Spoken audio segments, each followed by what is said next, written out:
Well, good morning, folks. Welcome back to Three's End. This morning, I'm going to begin talking a little bit more about Oscar Butcher, our instructor pilot at C-141 School in Altus, Oklahoma, in 1971. Now, Oscar at the time was a senior seasoned major at the time.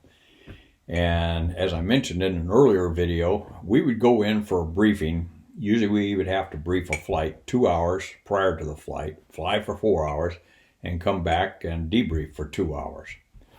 Well, Oscar would brief for about a half an hour and then begin telling us C-124 stories. And then we go up and fly for 4 hours, and we come back, and we would debrief for about a half hour, and he would continue telling us C-124 stories. And they were fantastic. They were fabulous. At any rate, as I was thinking about this video, I got to thinking that major probably taught us more about flying in that half hour and in a 4 hour flight and a half hour debrief than some of these younger instructors did by just hammering us with one fact after another for many hours. Oscar just had a way of instructing, and he was great at it.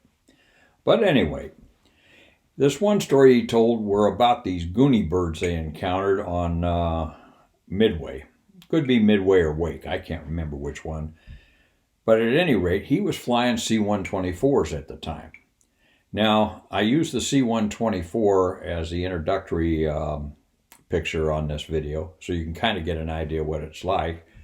A Gooney Bird Gooney Birds reside on the islands, both of them actually.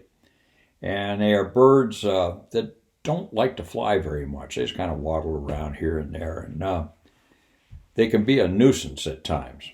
But at any rate, this one morning, Oscar and his crew go out to fly. And they're doing a pre-flight. And they look up on the nose of this C-124. And there's this Gooney Bird perched up there. Now, how the hell it got up there, I don't have any idea. Anyway, this Gooney Bird's just sitting up there, proud as he could be. I'm going to tip this down a little bit. So he's just proud as a peacock, I suppose. Anyway, so they said, okay, how are we going to get this bird off the airplane?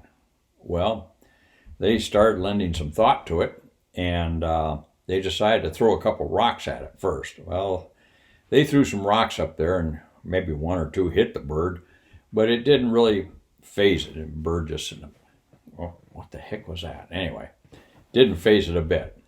So then they decided to crawl up in the cockpit, open the a hatch they had on the roof of the cockpit, lean out with a broom and kind of swap it off. Well, the bird was just far enough down the nose of the radome where the broom really wasn't effective. Now what the hell? So they thought, okay, if we go ahead and start up the engines, that's going to scare the bird, and the bird will fly off, and then we'll fly off. Okay, fine. Didn't faze the bird in the least. So anyway, they started up, and they had a schedule to keep. So they couldn't screw around that Gooney Bird too long. And, they didn't want to call the security police, have him come out and take a shot at him. He might hit the airplane. Anyway. So they decided, well, once we get taxi in, that'll scare him off. Not a chance in the world. This Gooney Bird was sitting up on that radome, and as they're taxiing out the taxiway toward the runway, this Gooney Bird's sitting up there just proud as a devil. And he's sitting there looking to one side of the taxiway and the other side where the other Gooney Birds are nesting like, hey, look at me. I'm sitting up here. This is cool. So they taxi out to the end of the runway. And we, quite frankly, never had procedures for getting Gooney Birds off the nose of our airplanes. But so these guys just thought, well, what can we do? Okay, let's start our takeoff. And then we'll get to a certain speed, and we'll just reject the takeoff. We'll abort. Well, that sounded like a good idea, too. So they get out on the runway and run their engine checks, and then at the appointed time, release brakes, and they start down the runway. Well, this Gooney Bird sitting up there just proud, looking around, having a good time, enjoying the day. And as they start to gain speed, this bird starts to lean forward to streamline into the wind. And as they get more speed, out come the wings. And the wings come out. And this Gooney Bird's just loving this. C-124 assisted flight.